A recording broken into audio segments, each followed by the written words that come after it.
আসসালামু আলাইকুম ভিউয়ার্স। আজকে আমি আপনাদেরকে দেখাবো আমি কিভাবে শিং মাছ দিয়ে মিষ্টি কুমড়া রান্না করেছি। হ্যাঁ, এখানে আমি এখন প্রথমে মাছগুলোকে ভেজে নেব। এখানে আমি শিং মাছ নিয়েছি। শিং মাছগুলোকে হলুদ, মরিচ গুঁড়ো, লবণ দিয়ে আমি মাছটা মাখিয়ে নিয়ে তারপর মাছটা কিন্তু এখানে ভেজে নিচ্ছি। এই তো আমি এখানে এখন মাছগুলো একটু উল্টে পাল্টে একটু সুন্দর করে ভেজে নেব।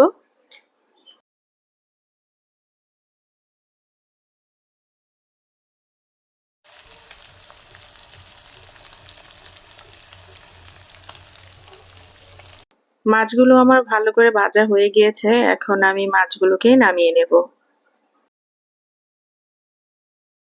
এখন অন্য আরেকটি কড়াই বসিয়ে দেব। কড়াই গরম হয়ে এসেছে, তেল দিয়ে দিচ্ছি। এখন দিয়ে দিব পরিমাণ মতো পেঁয়াজ কুচি, দিয়ে দেব স্বাদ মতো লবণ। লবণ দিয়ে আমি পেঁয়াজটাকে একটু নেড়েচেড়ে ভেজে নেব। এখন দিয়ে দেব আদা বাটা, রসুন বাটা 1 চা চামচ। এরপর দিয়ে দেব হলুদ গুঁড়ো, মরিচ গুঁড়ো, ধনিয়ার গুঁড়ো ও জিরার গুঁড়ো 1 চা চামচ পরিমাণ করে দিয়ে আমি মশলাটাকে একটু নেড়ে চেড়ে নেব। হাফ কাপ পরিমাণ পানি দিয়ে আমি মশলাটাকে একটু কষিয়ে নেব। মশলাটা কষিয়ে নেবার পর এখানে আমি মিষ্টি কুমড়া কেটে ধুয়ে পরিষ্কার করে রেখেছিলাম সেই মিষ্টি কুমড়ার টুকরোগুলো দিয়ে দিচ্ছি। দিয়ে আমি তরকারিটাকে একটু নেড়ে চেড়ে নেব। তারপর ঢাকনা দিয়ে 5 মিনিটের জন্য ঢেকে রান্না করব। এই তো 5 মিনিট পর মিষ্টি কুমড়োগুলো ভালো করে কষে এসেছে। এখন দিয়ে দিব 1 মগ পানি দিয়ে দিয়েছি।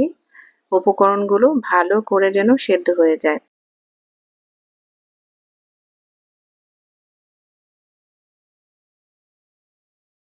তারপর আমি যেটা করব ঢাকনা দিয়ে সবজিটাকে ঢেকে দিব।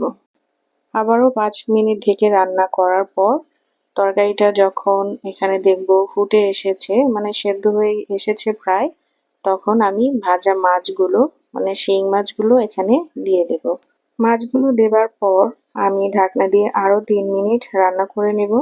তারপর ঢাকনাটা উঠিয়ে কিছু কাঁচামরিচ দিয়ে দেব। কারণ রান্নাটা যখন প্রায় শেষ হয়ে আসে তখন যদি কাঁচামরিচের ফালিগুলো দেয়া হয় তরকারিতে খুবই সুন্দর একটি স্মেল আসে। এবং আরও খাবারটাকে টেস্টি করার জন্য কিছু ধনিয়া পাতা দিয়ে দিয়েছি। এই তো আমার রান্না কমপ্লিট হয়ে গিয়েছে। কেমন লাগলো আজকে আমার এই রেসিপিটি? আশা করছি সকলে আমাকে কমেন্টের মাধ্যমে জানাবেন। আর হ্যাঁ, আমার এই ভিডিওর কোনো অংশ যদি আপনাদের ভালো লেগে থাকে তাহলে সবাই আমার চ্যানেলটিকে সাবস্ক্রাইব করে দেবেন। আল্লাহ হাফেজ।